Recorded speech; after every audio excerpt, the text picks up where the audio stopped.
안녕하세요. 반갑습니다. 저는 인문학 작가 안용태라고 합니다. 자, 굉장히 오랜만에 영상을 올리게 됐죠. 그죠? 거의 한 두 달, 석 달 만인 것 같네요. 야, 이게 사람이 공사를 하게 되면 뭐 집수리를 좀 하고 하다 보면은 이게 일이 굉장히 많아요. 그러다 보니까 또 이게 또 하다가 또 안 해볼실 하면 이게 또 잘 안 되더라고요. 이게. 야, 이제 다시 또 정신을 좀 붙잡고 다시 한번 또 해보도록 하십시다. 자, 오늘은 이제 다시 너무 재밌어서 잠 못 드는 미술 이야기 그 중에서 루벤스 편을 해볼까 합니다. 자, 다시금 말하지만 제가 하는 미술사는 처음부터 끝까지 철저하게 순서를 딱딱딱 지켜서 한다라고 보시면 돼요. 그러니까 저번에는 이제 그 바로크에 대해서 3개월 전쯤에 한번 올렸었고, 그리고 나서 그거 뭐냐 카라바조에 대해서 한번 이야기를 했었죠. 카라바조가 아마 2개월 전일 거예요. 그 외에도 또 그 바로크 시대의 화가들 중에서 제일 유명한 사람을 한 명 꼽아보자라고 한다면은 루벤스를 꼽을 수 있을 것이고, 또 굳이 한 명 더 얘기해보자고 한다면 벨라스케스 정도? 네, 그렇게 이야기를 할 수가 있겠죠. 우리는 루벤스까지만 할 겁니다. 그러니까 이 유튜브 안에서는 루벤스까지만 할 거예요. 그 오프라인에서는 벨라스케스부터 해서 좀 더 다루긴 하는데, 여기서는 루벤스에서 멈춥니다. 자, 그럼 이 사람은 어떤 사람이냐? 보통 뭐 이탈리아 사람으로 많이 알려져 있는데 그쪽 사람은 아니고 저기 저 어디냐 벨기에 사람이죠. 이 사람 그 벨기에에 있는 그 안트베르텐 거기에서 이제 부모네가 살았었고, 그런데 그 당시에 벨기에는 그 신교도, 그러니까 종교개혁이 일어난 이후니까 신교도들을 너무 과하게 박해했었거든요. 근데 루벤스 가족이 그것 때문에 도망을 쳤다라고 알려져 있죠. 그래서 어디로 갔냐면은 쾰른으로 이제 도망을 갔다라고 알려져 있고, 그러다가 또 그 루벤스 아버지가 그 독일의 그 작센 지방에 있는 어느 한 공작의 뭐 공주라고 해야 될까? 거기 개인 고문이었는데 둘 사이가 굉장히 좀 가까웠나 봐요. 약간 좀 썸 타는 느낌. 예, 그러다 보니까 이제 그 아버지가 또 가만히 볼 수가 없었던 거죠. 그래서 그 이유를 해서 사형을 때립니다. 그래서 집행은 또 면제되는데 아무튼 또 이동을 하게 되죠.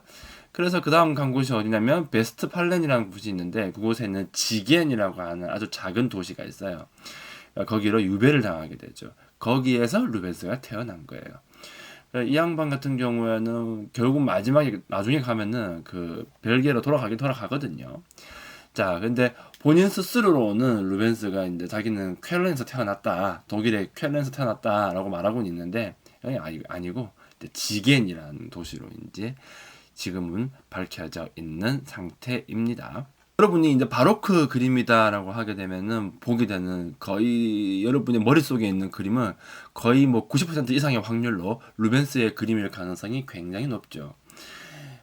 육체미 이런 걸 갖다가 아주 막 풍부하게 그리고 나체 또 굉장히 많이 나오죠.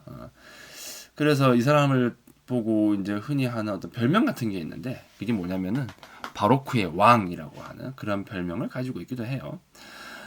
특징을 한번 얘기해 보자고 한다면은 기존에 있었던 고전주의 화풍, 그러니까 르네상스 고전주의를 말하는 거겠지. 거기에다가 좀 풍만함을 집어넣고, 그러면서 그 뭐라고 해야 될까, 구도를 갖다가 약간 좀 비틀리게 많이 합니다. 그러니까 보통 우리가 그림을 그린다라고 하면은 이렇게 수평 구도를 많이 잡아요. 여러분이 사진을 찍어도 수평을 딱 잡아서 찍게 돼 있죠. 여러분이 만약에 그 바닷가 같은 데 가서 사진을 찍는다라고 한다면, 그러면은 수평선을 갖다가 이렇게 가로점이 나오게 맞춰놓고 그 다음에 사진을 찍게 되는 점. 왜냐면 이게 훨씬 더 안정감을 주기 때문에 그런 건데, 루벤스 같은 경우에는 또 대각선 구도를 굉장히 많이 쓰죠. 네, 그런 걸 얘기하는 거예요. 그리고 또 그림 자체가 굉장히 좀 연극적이에요. 그러니까 좀 극적인 측면이 좀 강하죠. 그러니까 이런 것들을 갖다가 잘 조합한 화가라고 보시면 될 거예요. 그런 사람이 뭐라고 해야 될까, 뭐 흔치는 않죠. 보통 그 고전주의 화풍을 가지고 고대 그리스 건축에다가 비유하기도 하거든요. 그러니까 도리아식이다라고 하면은 이제 엄격한 고전주의 이걸 의미하는 것이고, 견고하면서 남성적이고 웅장한 그러한 특징을 보여주고, 이오니아식은 아시다시피 약간 좀 유려한 느낌이 강하잖아요. 그래서 좀 구불구불하고 머리카락 같은 것이, 다음 곡선이 좀 많이 가미되어 있기 때문에 이러한 형태의 고전주의는 또 여성적이다, 이렇게 얘기를 많이 하고요. 또 코린트식이 있는데 요거 같은 경우에는 약간 좀 너무 지나친 엄격함에 대한 반발로 이제 나온 건데 뭐라고 해야 될까, 좀 꽃장식 같은 것들이 구조물을 둘러싸고는 있지만은 구조물 자체가 변하지는 않는 뭐 그런 느낌이라고 이해하시면 될 거예요. 그러니까 루벤스는 약간 좀 코린트식이다, 이렇게 이 얘기를 많이 하게 되죠. 뭐 그런 사람입니다. 그리고 또 사람 자체가 약간 좀 아주 진지하고 지나치게 좀 엄격하고 그런 사람은 아니고 굉장히 좀 유머가 있고 좀 상상력이 아주 풍부한 사람이다라고 알려져 있는데, 그런 것도 뭐라고 해야 될까, 그림 속에 보면은 잘 드러나기도 하고 뭐 그러합니다. 예를 들면 지금 그림 하나 보여드릴 건데, 마리 드 메디시스의 마르세유의 입항이라고 하는 그림이 있는데, 이 그림을 보면은 그림 하단 쪽에 약간 좀 웃긴 장면이 들어가 있거든요. 저런 게 이제 일부러 넣은 거예요.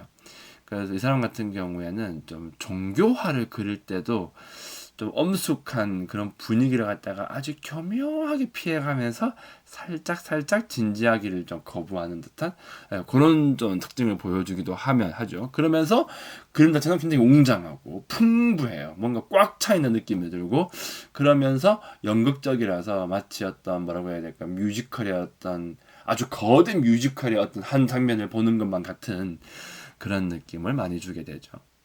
또 이 양반은 그 작업 속도가 굉장히 빨랐다, 그렇게 알려져 있고, 또 그림도 엄청 많이 그렸다라고 알려져 있어요. 그래서 훗날에 드라큘라 같은 경우에는 이 사람을 보고 회화의 뭐 호메로스다, 이런 식의 부르기도 했었죠. 또 뭐 장르 같은 거를 특별하게 가리지 않았어요. 그러니까 주제에 있어서 이거는 그릴만한 가치가 있고 없고 그렇게 생각을 하지 않았어요. 그래서 종교화가 주제이긴 했었지만은 뭐 신화, 초상화, 뭐 풍속화, 이런 것들 뭐 다양하게 다루는 뭐 그런 사람이라고 보시면 돼요.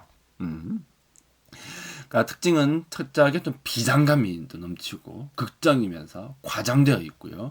그러면서 약간 좀 야해요. 에로틱하면서, 그러면서 뭐 형태나 뭐 움직임, 리듬, 뭐 그리고 색깔 같은 것도 굉장히 많이 화려하게 쓰게 되죠. 특히 중요한 거는 그 색깔이에요. 색깔을 굉장히 화려하게 쓰거든요. 그게 이제 고전주의와의 좀 차이점이 되겠죠. 그렇게 하면서 그림 전반을 이루고 있는 어떤 연출 같은 것이 아까도 말했지만 뭔가 연극적이에요. 그러니까 약간 좀 뭐라고 해야 될까, 정말 마치 어떤 아주 거대한 뮤지컬의 한 장면을 사진을 착각 찍어 놓은 것 같은 그런 느낌을 강하게 주게 되죠. 이러한 형태를 보고 뭐라고 부르냐면 루벤스 풍이라고 부르게 됩니다. 뭐 그런 거죠. 뭐.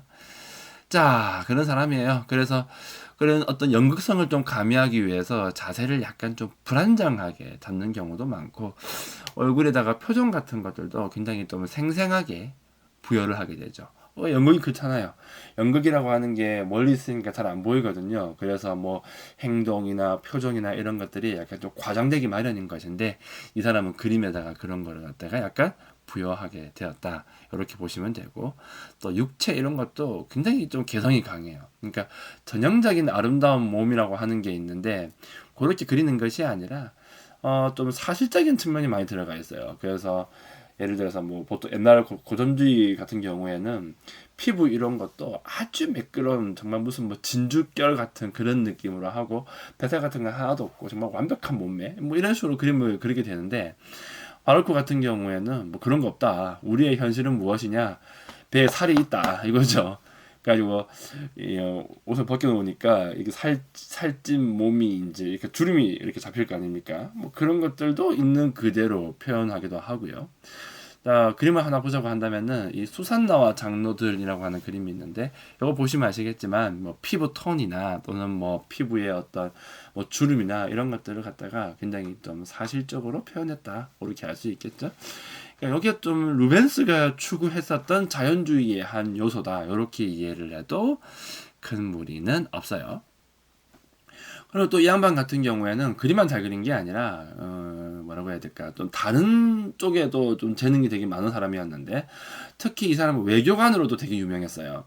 그래서 1630년 당시에 영국과 스페인 사이에 뭐 평화 협상 같은 걸 성사시키기도 하고, 그것 때문에 기사 자기를 받기도 했었죠. 그리고 또 공부도 굉장히 많이 해가지고 약간 좀 기독교 인문주의자 뭐 그런 걸로도 되게 널리 알려져 있었고, 또 이 사람 그 아마추어 건축가이기도 했어요. 혼자서 집 같은 것도 지을 수 있었고 뭐 언어도 굉장히 좀 많이 뛰어나가지고 뭐 라틴어, 프랑스어, 스페인어, 영어까지 다 했다라고 알려져 있습니다. 굉장하죠. 그렇죠. 하지만은 어린 시절은 좀 뭐라고 해야 될까, 좀 힘든 시기를 보냈다고 보시면 될 거예요. 왜냐면은 아버지가 그렇게 이상한 거 하다가 사형 선고까지 받고 쫓겨났다 보니까 아무래도 뭔가 좀 평범한 삶을 살아가기에는 좀 힘들었겠죠. 자, 어린 시절은 그렇게 자세하게 알려져 있지 않습니다. 확실한 거는 13살쯤에 어떤 백작가에 있는 미망인 밑에 들어가가지고 시동이 되었다라고 하는 기록이 알려져 있어요. 왜냐면은 돈이 이제 아예 10원도 없었기 때문에. 그래서 이제 시동으로 좀 생활을 하다가 어느 길드에 있는 화가 어느 길드에 있는 거기에 이제 장인 화가로 들어가기도 하고 뭐 그런 거 많이 하게 됩니다. 그리고 또 그 백작 가문에 이제 시동이 되다 보니까 그걸 좀 빌미를 해가지고 여기저기 좀 여행을 많이 다니기도 해요. 그러니까 어떻게 다니는 건지까지는 잘 모르겠는데 아무튼 굉장히 여러 곳을 많이 떠돌아 다녔다라고도 알려져 있고요. 그러다 보니까 다양한 그림들을 많이 봤었겠죠. 지금이야 뭐 루브르 가면 전부 다 모여 있지만은 옛날에는 곳곳에 가야만 볼 수 있었고 또 그림이라고 하는 것 자체가 이 당시에, 그러니까 17세기 당시에는 지금 같은 어떤 뭐 박물관이나 이런 게 있지 않거든요. 기본적으로 그림이라고 하는 거는 교회 안에 있기 때문에 뭐 교회 같은 데 가거나 아니면은 또 유명한 뭐 귀족 가문이나 뭐 왕가나 그런 데 가야 많이 볼 수 있겠죠. 그러니까 백작 가문이 어떤 뭐 심부름 같은 거 많이 다닌 것 같은데, 그러니까 그런 거 다니면서 다양한 작품들을 구경하기도 하고 또 그렇게 일을 하다 보니까 좀 집안이 좀 유명하고 좀 권력이 있는 세도가라고 해야 될까? 그런 사람들하고 좀 가깝게 지내기도 하고 그러다 보니까 이탈리아 왕족한테서 이제 주문을 받기도 하고 뭐 그랬었어요. 1603년 같은 경우에는 그 품행 보증서라고 하는 걸 발급받습니다. 이게 뭐냐면은 신원 보증서 같은 건데 여기에 있으면 이제 어디든지 간에 자유롭게 좀 돌아다닐 수 있다라고 하더라고요.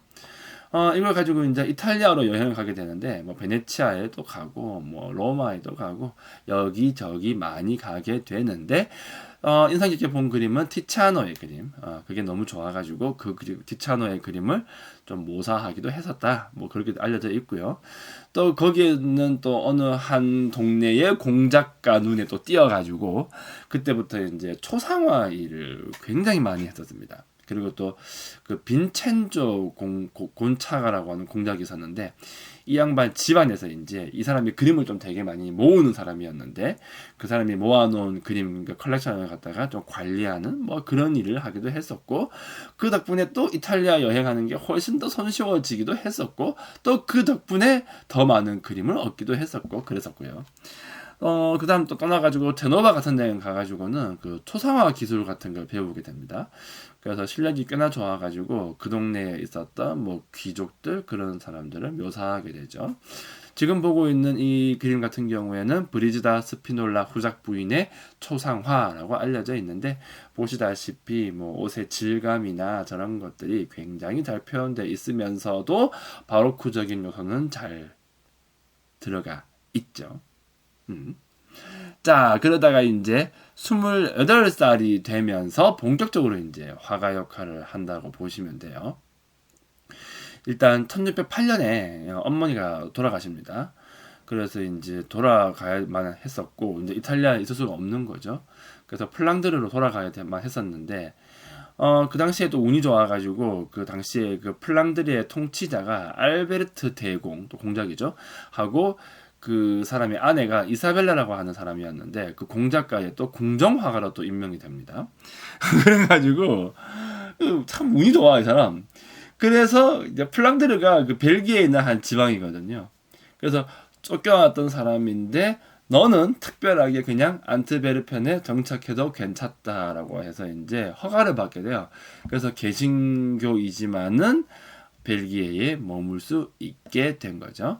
그러다가 결혼을 합니다. 누구랑 결혼하냐면은 그 안트베르펜 시의 뭐 석이라는 공무원이 하나 있었는데 그 공무원의 딸과 결혼을 하게 됩니다. 그 딸내미 이름이 이사벨라 브란트라고 하는 사람인데 아무튼 뭐 굉장히 사이가 좋았던 것 같아요. 그래서 두 사람의 나란히 앉아 있는 이런 초상화 같은 것도 그리게 되죠. 자신의 모습을 이렇게 손을 이렇게 꼭 잡고 있는 거 보니까 가까운 사이인 것 같이 보이죠. 자, 확실히 인정을 되게 좀 쉽게 받아가지고 그 다음부터는 정말 뭐라고 해야 될까 떼돈을 벌기 시작합니다. 그래서 안트베르튼에 가서 3년 만에 돈을 너무 많이 벌어가지고 1611년쯤에는 아주 거대한 호화로운 저택 그런 거를 짓기도 하죠. 그리고 그 저택을 갖다가 좀 이탈리아풍으로 좀 개조를 하고 그 다음에 이제 이 사람도 돈이 많으니까 이제 그림 같은 거를 수집해가지고 미술품 같은 거 사 모으기 시작하는 거야. 그래서 집안에다가 이렇게 이제 꾸미기 시작하는 거죠. 자, 이때쯤 되니까 이제 이 사람 너무 유명해져가지고 그림 주문이 정말 끝도 없이 밀려왔다. 그리고 또 안트베르펜의 시장 한테서 어떤 전폭적인 지지를 받기도 했었고 뭐 그랬었습니다. 자, 그랬어요. 그리고 이제 노틀담에 이제 프랑스에 있는 노틀담 대성당을 장식할 아주 유명한 그림이죠. 십자가에서 내려짐이라고 하는 그림을 주문받게 돼요. 그런데 이 작품 같은 경우는 아직도 노틀담에는 전시되지 못하게 되고 지금은 성모 마리아 대성당에 있는 뭐 거기 가면 있어요. 양쪽에 이제 십자가에서 내려지는 거하고 십자가에 걸리는 거하고 그게 양쪽에 이렇게 딱 걸려 있게 되죠. 거기서 이제 네로가 그 그림 보고 싶어서 이때도 하다가 이제 죽게 되는 거죠. 아무튼 그때 당시에 이 십자가에서 내려짐이라고 하는 그림을 그리기도 합니다. 자, 이렇게 되다 보니까 이 사람은 이제 정말 유명해진 거예요. 그래서 이제 이탈리아의 영향에서 많이 벗어나게 되고 이제 이 지역의 이 플랑드르 지방의 아주 위대한 종교 화가로 자리매김하게 되죠. 이때부터 이제 좀 고전주의의 어떤 뭐 원칙 같은 거 이렇게 그려야 한다라고 하는 그런 구속이나 그런 데서 좀 벗어나기 시작하고 그림 자체를 굉장히 좀 격정적으로 그리기 시작하고요. 주제도 훨씬 더 다양하게 그리기 시작합니다. 원래 사람이 유명해지면 유명해질수록 뭐 뭔가를 좀 더 자유롭게 또 내 마음대로 할 수 있는 그런 여지가 많게 되죠.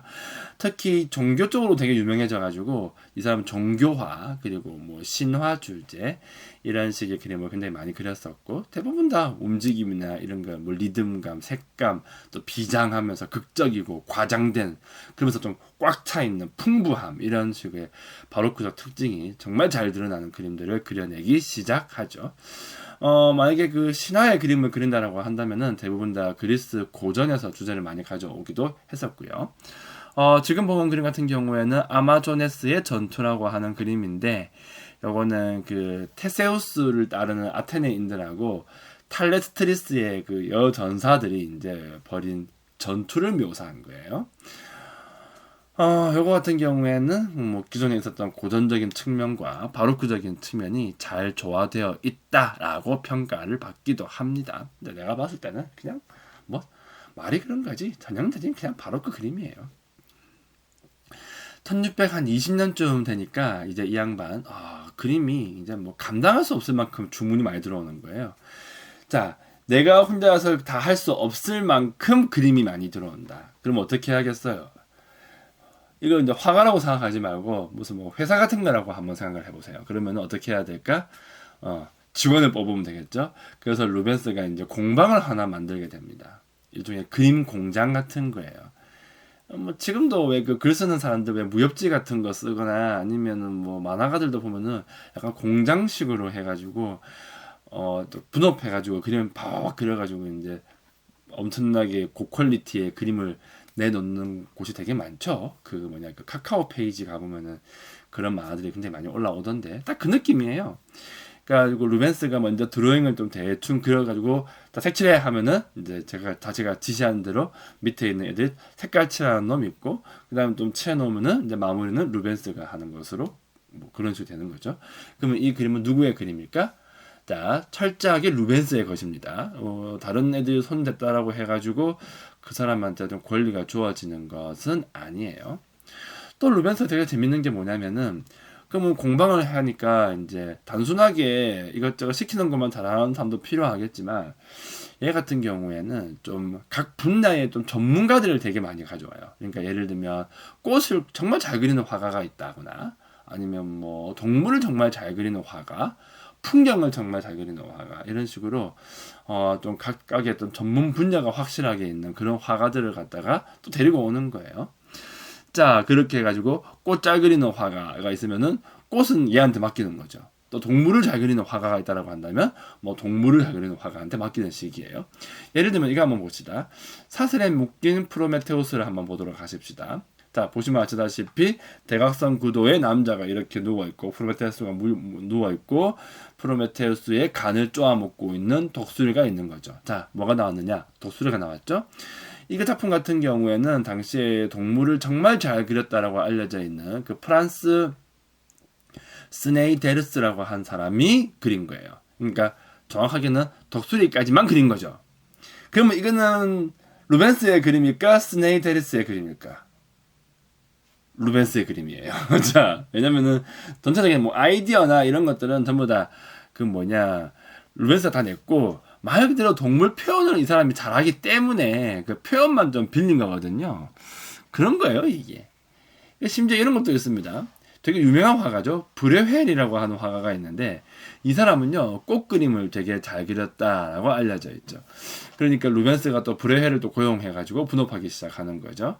자, 이 작품 같은 경우에는 냄새라고 하는 제목을 가지고 있는데, 보시다시피 꽃이 굉장히 많죠.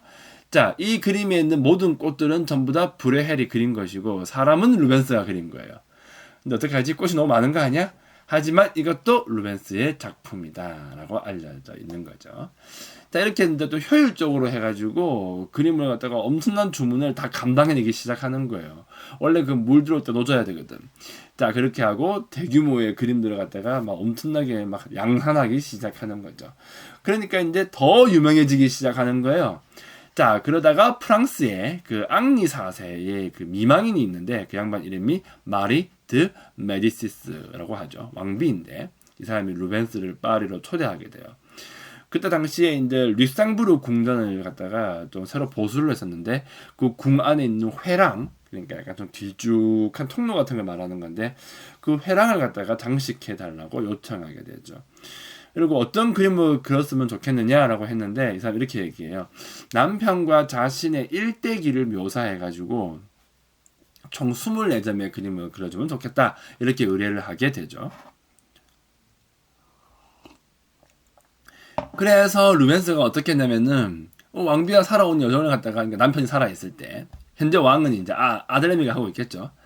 뭐라고 해야 될까, 그런 이야기를 다 들은 다음에 마치 이 왕비님을 갖다가 뭐라고 해야 될까, 어떤 신화 속에 있는 한 등장인물처럼 그렇게 꾸며내가지고 하나의 이야기가 쫙 이어지는 것 같은, 마치 한편의 또 오페라를 보는 것 같은 그런 느낌으로 연작을 하나 그려내게 되죠. 그러면서 신화적인 방식을 너무 과하게 가미를 하게 돼가지고 정말 독특한 그림이 나오게 됩니다. 지금부터 쭉 보여드리고 있는 이 그림들 하나하나가 이제 그 당시에 그려져 있는 그림이다라고 이해를 하시면 될 거예요. 하지만은 요게 돈띠입니다. 왜냐면은 왕비를 위해서 그렸는데, 당시에 왕이었던 아들내미겠죠? 루이 13세가 루이 13세 마음에 안 들었다고 하고, 또 루이 13세는 루벤스가 뭐 첩자다, 뭐 이렇게까지 생각을 했었거든요. 아무튼 그런 일도 있었고 그렇습니다. 자, 이렇게 해서 이제 오늘 좀 대략적으로 루벤스의 작품을 갖다가 살펴봤어요. 이 정도만 보면 충분한 것 같아요. 굳이 더 알 필요가 있을까 싶네요. 자, 사실 제가 그 다음 부분에 대해서는 찍어놓은 게 되게 많아요. 근데 루벤스가 좀 빠져가지고 되게 고민을 많이 했었거든요. 루벤스를 넣을까 말까 하다가 그냥 결심을 하고 루벤스를 갖다가 좀 짧게 한번 다뤄봤습니다. 자, 이렇게 해서 이제 이탈리아 바로크라고 하는 것이 이제 마무리가 되는 것이고, 그 다음에는 이제 프랑스로 넘어가서 그 소위 말하는 고전적 바로크라고 하는 그 부분으로 이제 넘어가서 이야기가 다시 시작이 되는 거죠. 자, 어느덧 여기까지 왔네요. 이제 조금만 더 나아가면은 이제 프랑스 대혁명까지 나아가게 되겠죠. 혁명기까지만 가게 되면은 그때부터는 이제 근대 예술이 되는 것이고, 그 시점부터는 이제 우리가 흔히 알고 있는 유명한 화가들이 많이 등장을 하게 되는 거죠. 제가 전체적으로 다루고 있는 미술사 수업을 갖다가 그러니까 처음부터 끝까지 한번 쫙 다 하게 되면은 대충 몇 강이 나오냐면 한 100강 정도가 나옵니다. 넘을 수도 있어요. 그러면은 현재 위치가 어디쯤이냐면 한 3분의 1 정도? 그 정도 위치라고 보시면 될 거예요. 그러니까 대충 인상주의 정도를 중심에 놓고 정도가 어느 정도의 위치에 놓이냐면은 한 중간쯤? 그쯤에 놓인다고 보시면 되고 그 뒤쪽에 현대 예술가들이 엄청나게 많이 또 배치가 되어 있죠.